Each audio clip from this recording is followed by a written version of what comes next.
Welcome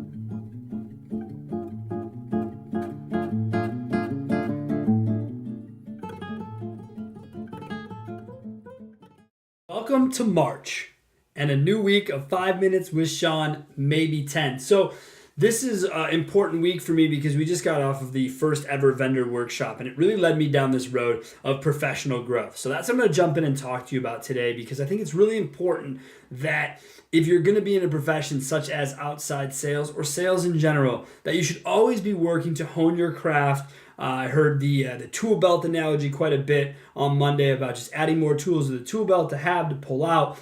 All of that is exactly what I'm talking about. And this event was spectacular. And I should start by thanking all of the companies involved for sending the people that they did because it's that important to me. My friends at CarNow, Lot Links, 424 Degrees, a new company we met while we were out there. Awesome. Thank you guys so much for engaging.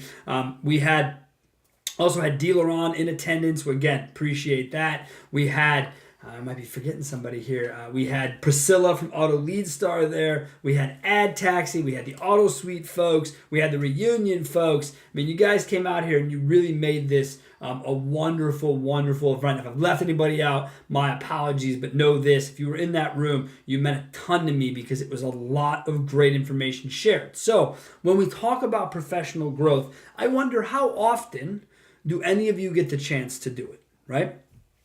And then the follow-up question to how often is how do you engage? And I ask because I watched people start a day, right? And over a 8-hour day, morph into someone different by the end of the day. I'm talking about everybody in the room, one way or another, changed who they were and their approach to things by the end of the day. And we know this because as a part of the seminar that we put on, this professional growth idea was to have a basically soft pitch and then a hard pitch and see how those pitches change throughout the day. So I heard a lot about Sean. Thank you so much. I hadn't thought of this before, but all of that's wonderful. And that's what we always hope to bring as facilitators. I don't think there's any doubt about that. But realistically, I've said this already a lot to anyone who's been around me since this event. I got a huge, huge kick out of the peer sharing. These are people who work side by side with competing companies in some cases that were high-fiving one another, talking about that was a good idea, I hadn't thought of that, or had you thought of this? People really trying to help one another get better. And again, as a facilitator, man, that is like the perfect storm because as the conversation took off, you can kind of take a back seat from being up on the front of the stage and watch just people engage and talk and watch their smiles get bigger and ideas and light bulbs go off. It was just so gratifying from a trainer, facilitator, message man, whatever you want to say about people who put these things on. It was really awesome, but it got me thinking about something. When I had to go to these things as an actual employee, I remember being like, God, right? Why? And I could see that on some folks' faces when we started the day. But by the end of the day, it was, God, I'm glad I was here. And that's how I always walked away from training was, God, I'm glad I'm here. You know, whether you're the smartest person in the room or not, you always have something else that you can learn. And so professional growth to me is investing in yourself to make yourself better at the job. Because I've realized this recently, and the workshop really put it into focus. All businesses suffer from the same issues that car businesses do. Siloed employees, too many jobs for each person. What else do I have in my notes here? Lack of clear objectives. This happens at a car business level for a dealership selling 50 to 100 cars, and it happens to vendors who have 400 to 700 rooftops. It's happening across the freaking board.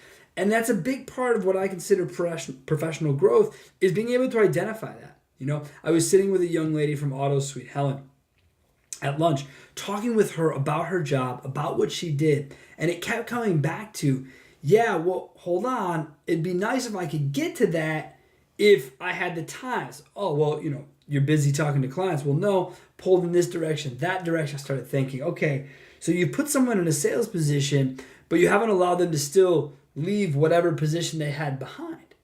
That's going to make professional growth very difficult on that individual. So to me, I'd like to see individuals when given the chance to succeed, just be given that chance. Sort of clear of anything else, right? That's what I try to do for people when working with them. So the event itself obviously is a big deal to us, and it's always a bigger deal to us than other people. But I wanted to put it on because I think that external training can help validate internal training and or mindsets.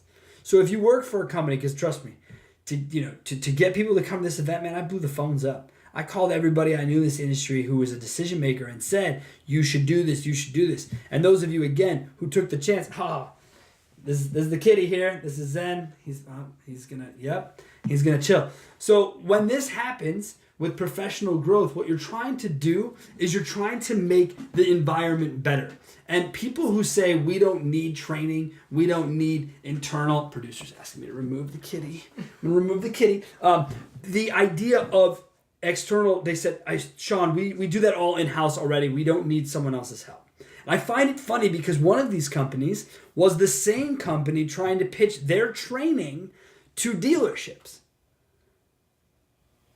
Dealerships who already do internal training, this company was trying to say to them, you need our external trainers. But when asked to send their people to external training, they said, oh, we don't do that. We already have it in-house. I find that to be funny because you should always be investing in your people. And yes, maybe these companies are run by 25-year car vets. Perhaps that is the case. But they're in their bubble. They're not seeing other things or hearing other things about who people are. So to me, that's sort of doing your employees a disservice by not letting them have professional growth in an external format, sending them to shows, forget my show, any show, to make them better. That's a big thing for me. How much do you invest in your people to make them better? Professional growth is easy when you're in the room. Very easy when you're in the room. But putting it into action will make all the difference.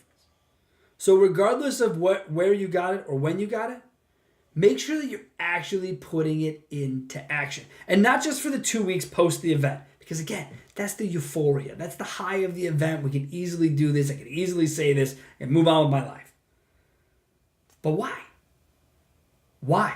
Why have that be the case? Why not just do it and stick to it?